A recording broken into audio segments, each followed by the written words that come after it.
Assalamualaikum warahmatullahi wabarakatuh. Halo semuanya, welcome back to my channel. Oke, di video kali ini saya akan membahas materi tentang STP atau Spanning Tree Protocol. Apa itu STP? Nah, merupakan sebuah protokol yang berfungsi untuk mencegah looping ketika menggunakan topologi redundant switches. STP biasanya digunakan jika switch memiliki dua jalur atau lebih untuk menuju ke satu tujuan yang sama. Nah, lalu juga ada cara kerja dari STP tersebut, yaitu STP bekerja seperti pengatur jalan di jaringan. Saat ada banyak jalur antara switch, STP memilih satu jalur yang paling aman. Jalur lain disimpan sebagai cadangan agar data tidak berputar terus. Jika jalur utama bermasalah, STP langsung memakai jalur cadangan. Dengan begitu, jaringan tetap stabil dan tidak terjadi looping. Nah, itu dia cara kerja dari STP. Selanjutnya ada juga yang namanya looping. Nah, looping ini adalah kondisi saat data di jaringan berputar terus-menerus karena adanya lebih dari satu jalur aktif antar switch. Nah, akibat dari looping ini yaitu jaringan menjadi lambat, traffic menjadi penuh atau broadcast through, lalu switch bisa error atau jaringan mati. Karena itu digunakan Spanning Tree Protocol atau STP untuk mencegah looping. Selanjutnya ada yang namanya cost, yaitu nilai pada STP yang digunakan untuk menentukan jalur terbaik menuju root bridge. Semakin kecil nilai cost, semakin baik jalurnya untuk dilewati data. Nilai cost biasanya dipengaruhi oleh kecepatan koneksi, sehingga STP akan memilih jalur dengan total cost paling rendah agar pengiriman data lebih cepat dan stabil. Selanjutnya ada root bridge, yaitu yang di penjelasan cost yang tadi yaitu ada root bridge. Nah, root bridge ini adalah switch utama dalam jaringan yang dipilih oleh STP sebagai pusat pengaturan jalur data. Semua switch lain akan menjadikan root bridge sebagai acuan untuk menentukan jalur terbaik dalam jaringan. Switch yang memiliki bridge ID paling kecil akan terpilih menjadi root bridge. Setelah root bridge dipilih, STP akan mengatur jalur aktif dan memblokir jalur lain yang dapat menyebabkan looping, sehingga jaringan tetap stabil dan berjalan dengan baik. Lalu ada PVSTP, yaitu Prevalent Spanning Tree Protocol, adalah versi STP yang bekerja terpisah pada setiap pilan. Artinya, setiap pilan dapat memiliki root bridge dan jalur sendiri-sendiri.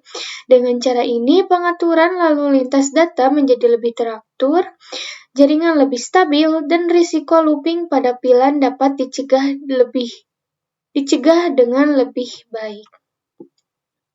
Lalu ada STP port state, adalah keadaan atau status port pada switch dalam proses kerja Spanning Tree Protocol atau STP. Port state digunakan untuk mengatur jalur data agar tidak terjadi looping pada jaringan. Nah, STP port state ini juga mempunyai 5 jenis ya teman-teman, yaitu ada blocking, listening, learning, forwarding, dan disable. Nah, untuk blocking ini adalah port diblokir agar tidak terjadi looping. Jika listening, yaitu port mulai mendengarkan informasi jaringan. Learning, port mempelajari alamat MAC. Forwarding, port aktif mengirim dan menerima data. Lalu yang terakhir, disable, port tidak aktif digunakan. Nah, jadi itu dia teori-teori tentang STP atau Spanning Tree Protocol. Selanjutnya seperti biasa saya akan mengimplementasikan atau mempraktekkan ke dalam aplikasi Cisco Packet Tracer. Oke teman-teman, di sini saya sudah masuk di aplikasi Cisco Packet Tracer-nya. Nah, di sini saya akan membuat 3 topologi ya teman-teman. Nah, untuk topologi yang pertama ini, saya bertujuan akan memberikan contoh kondisi saat STP dimatikan dan dinyalakan kembali, sehingga kita bisa melihat bagaimana salah satu port otomatis menjadi blocking agar koneksi tetap normal.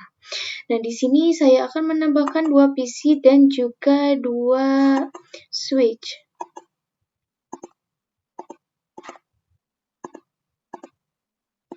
Lalu kita sambungkan menggunakan kabel otomatis. Nah, untuk yang di switch ini kabelnya 2 ya teman-teman.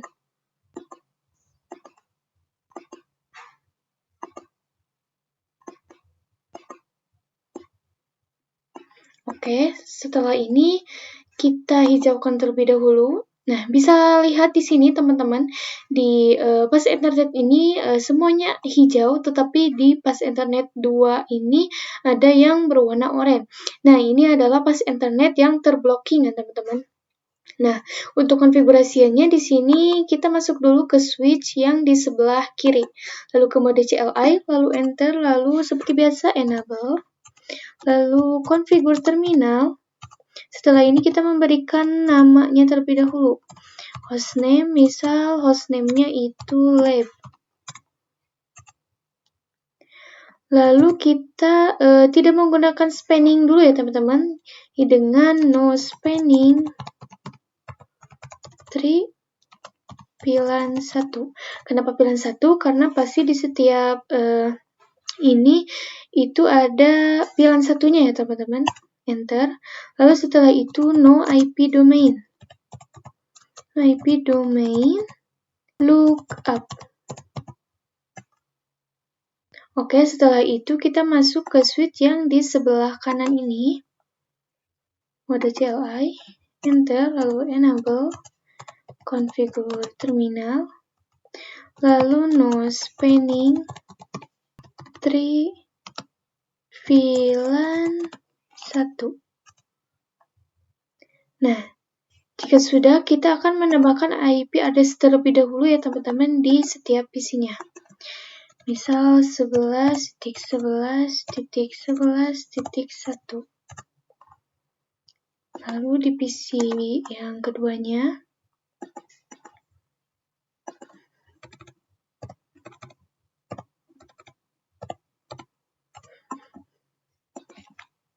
oke, di sini kita masuk ke simulation untuk mencoba memberi surat dari PC 0 ke PC 1 ya teman-teman. Kita perbesar. Oke, kita kasih surat dari PC 0 ke PC 1. Kita play. Kita tunggu. Nah, bisa teman-teman lihat dari PC 0 ini ke switch yang pertama. Nah, lalu dari switch yang pertama ini akan ke switch yang kedua.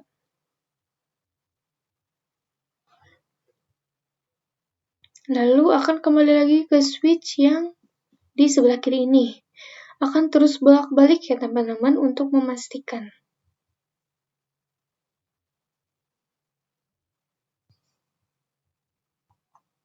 Kita tunggu.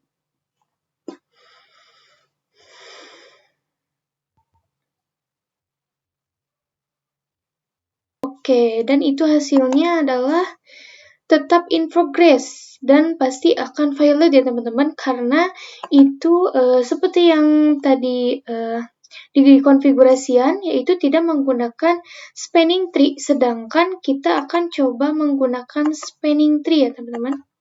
Kita masuk ke switch yang di sebelah kiri ini, lalu kita memberikan perintah spanning tree VLAN 1. Oke. Next di switch yang sebelah kanan juga.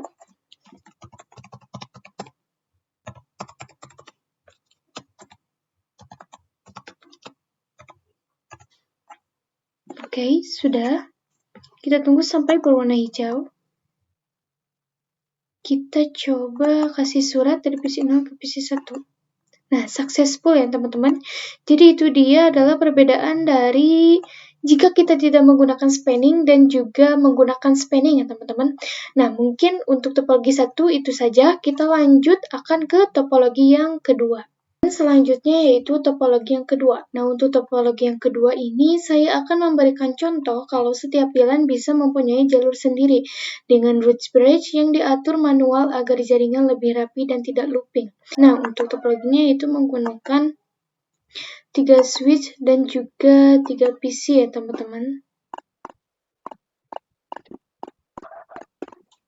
Lalu kita sambungkan.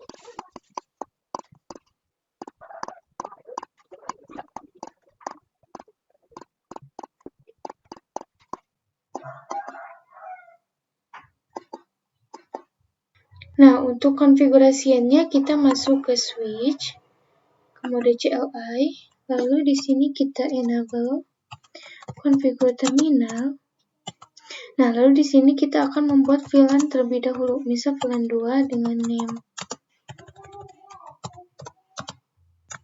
VLAN 2, lalu VLAN 3, name VLAN 3. Setelah itu kita interface FA0/3 ya teman-teman, yaitu FA yang ini. Setelah itu kita switch port.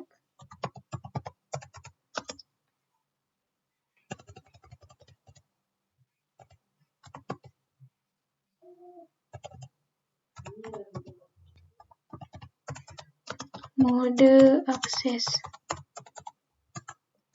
Lalu switch port. Akses VLAN 1.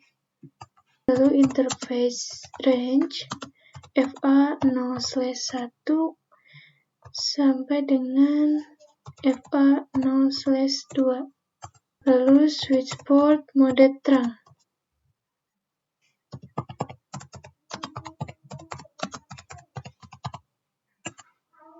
Lalu spanning tree mode BVST.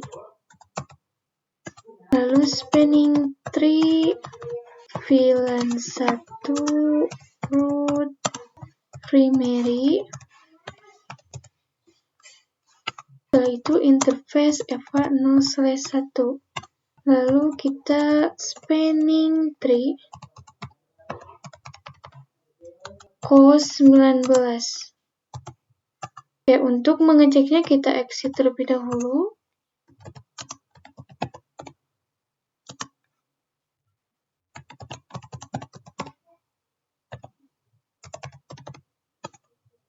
Nah, bisa teman-teman lihat di sini.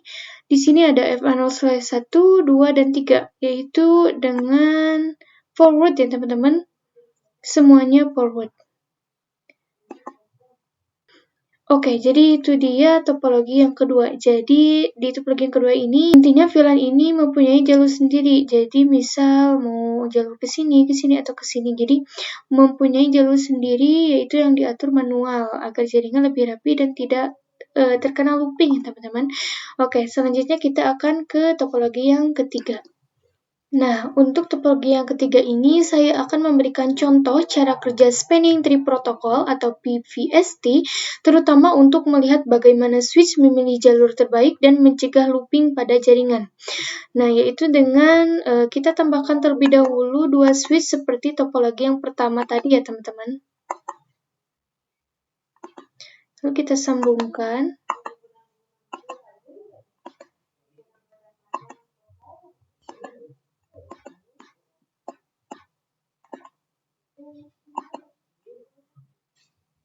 Nah, untuk konfigurasinya kita masuk ke switch yang ada di sebelah kiri ini ya, teman-teman. Mode CLI, enter, lalu enable, lalu configure terminal. Nah, setelah ini kita memberikan perintah spanning tree, mode VVST. Oke, kita masuk ke switch yang di sebelah kanan. Enable, configure terminal, lalu spanning tree, mode VVST. Oke, kita tambahkan terlebih dahulu satu switch dan juga satu PC tambahan ya di sini. PC-nya di sini. Lalu kita tambahkan satu switch di sebelah bawah switch yang ada di kiri.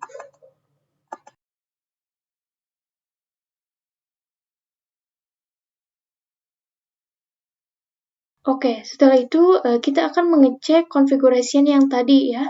Kita masuk ke switch yang di sebelah kiri. Kita exit terlebih dahulu. Lalu show spanning.